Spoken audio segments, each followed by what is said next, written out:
Leviticus 22. The Lord said to Moses, "Tell Aaron and his sons to treat with respect the sacred offerings the Israelites consecrate to me, so they will not profane my holy name. I am the Lord. Say to them, for the generations to come, if any of your descendants is ceremonially unclean and yet comes near the sacred offerings that the Israelites consecrate to the Lord, that person must be cut off from my presence. I am the Lord. If a descendant of Aaron has a defiling skin disease or a bodily discharge, he may not eat the sacred offerings until he is cleansed.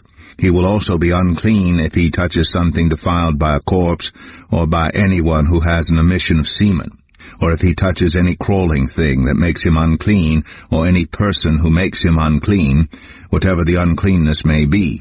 The one who touches any such thing will be unclean till evening. He must not eat any of the sacred offerings unless he has bathed himself with water. When the sun goes down, he will be clean, and after that he may eat the sacred offerings, for they are his food. He must not eat anything found dead or torn by wild animals, and so become unclean through it. I am the Lord. The priests are to perform my service in such a way that they do not become guilty and die, for treating it with contempt. I am the Lord who makes them holy. No one outside a priest's family may eat the sacred offerings, nor may the guest of a priest or his hired worker eat it. But if a priest buys a slave with money, or if slaves are born in his household, they may eat his food. If a priest's daughter marries anyone other than a priest, she may not eat any of the sacred contributions. But if a priest's daughter becomes a widow, or is divorced, yet has no children, and she returns to live in her father's household as in her youth, she may eat her father's food. No unauthorized person, however, may eat it. Anyone who eats a sacred offering by mistake must make restitution to the priest for the offering and add a fifth of the value to it. The priests must not desecrate the sacred offerings the Israelites present to the Lord by allowing them to eat the sacred offerings and so bring upon them guilt requiring payment. I am the Lord who makes them holy. The Lord said to Moses, "Speak to Aaron and his sons and to all the Israelites, and say to them, if any of you, whether an Israelite or a foreigner residing in Israel, presents a gift for a burnt offering to the Lord, either to fulfill a vow or as a freewill offering, you must present a male without defect from the cattle, sheep, or goats in order that it may be accepted on your behalf. Do not bring anything with a defect, because it will not be accepted on your behalf. When anyone brings from the herd or flock a fellowship offering to the Lord to fulfill a special vow, or as a free will offering, it must be without defect or blemish to be acceptable. Do not offer to the Lord the blind, the injured, or the maimed, or anything with warts or festering or running sores. Do not place any of these on the altar as a food offering presented to the Lord. You may, however, present as a freewill offering an ox or a sheep that is deformed or stunted, but it will not be accepted in fulfillment of a vow. You must not offer to the Lord an animal whose testicles are bruised, crushed, torn, or cut. You must not do this in your own land, and you must not accept such animals from the hand of a foreigner and offer them as the food of your God.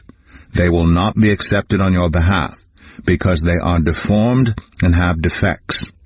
The Lord said to Moses, when a calf, a lamb, or a goat is born, it is to remain with its mother for 7 days. From the 8th day on, it will be acceptable as a food offering presented to the Lord. Do not slaughter a cow or a sheep and its young on the same day.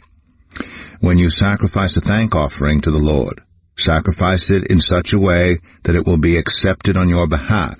It must be eaten that same day. Leave none of it till morning. I am the Lord. Keep my commands and follow them. I am the Lord.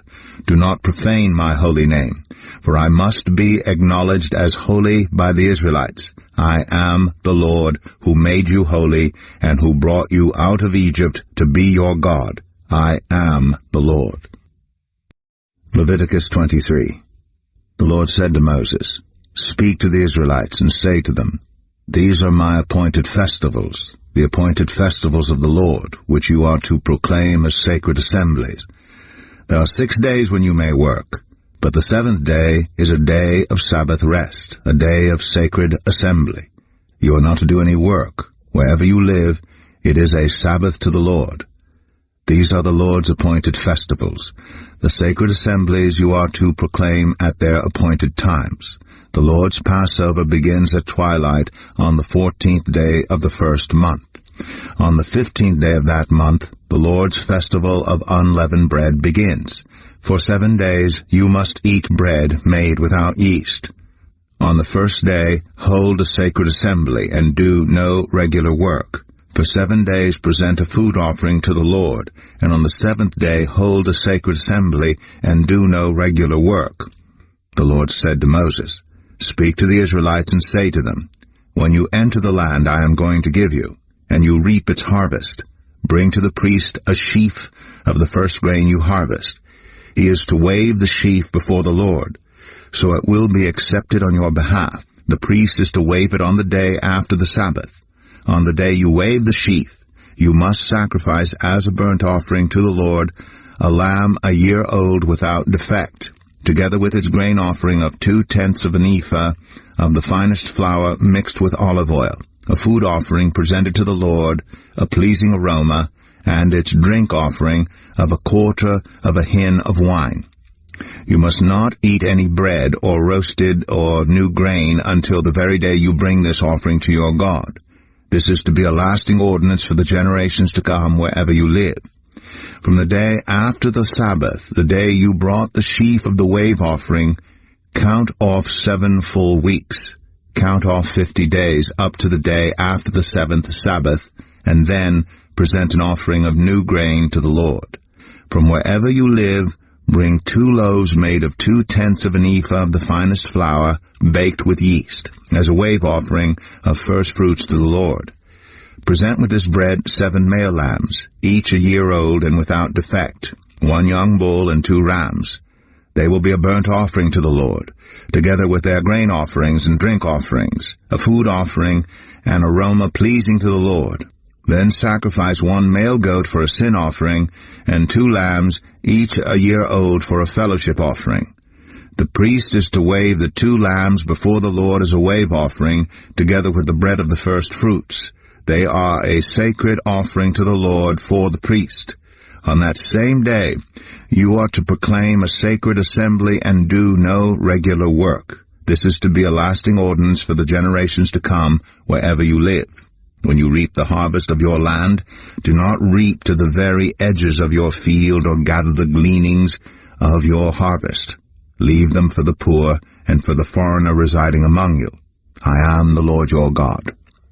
The Lord said to Moses, "Say to the Israelites, on the first day of the 7th month, you are to have a day of Sabbath rest, a sacred assembly commemorated with trumpet blasts. Do no regular work, but present a food offering to the Lord."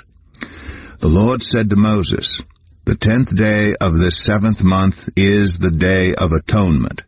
Hold a sacred assembly and deny yourselves, and present a food offering to the Lord. Do not do any work on that day, because it is the day of atonement, when atonement is made for you before the Lord your God. Those who do not deny themselves on that day must be cut off from their people.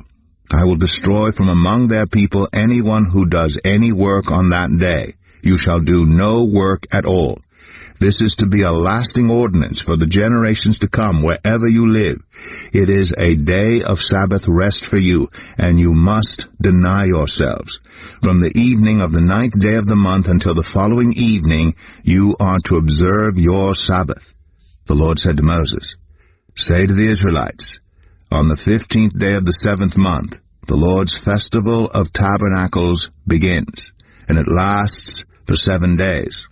The first day is a sacred assembly. Do no regular work.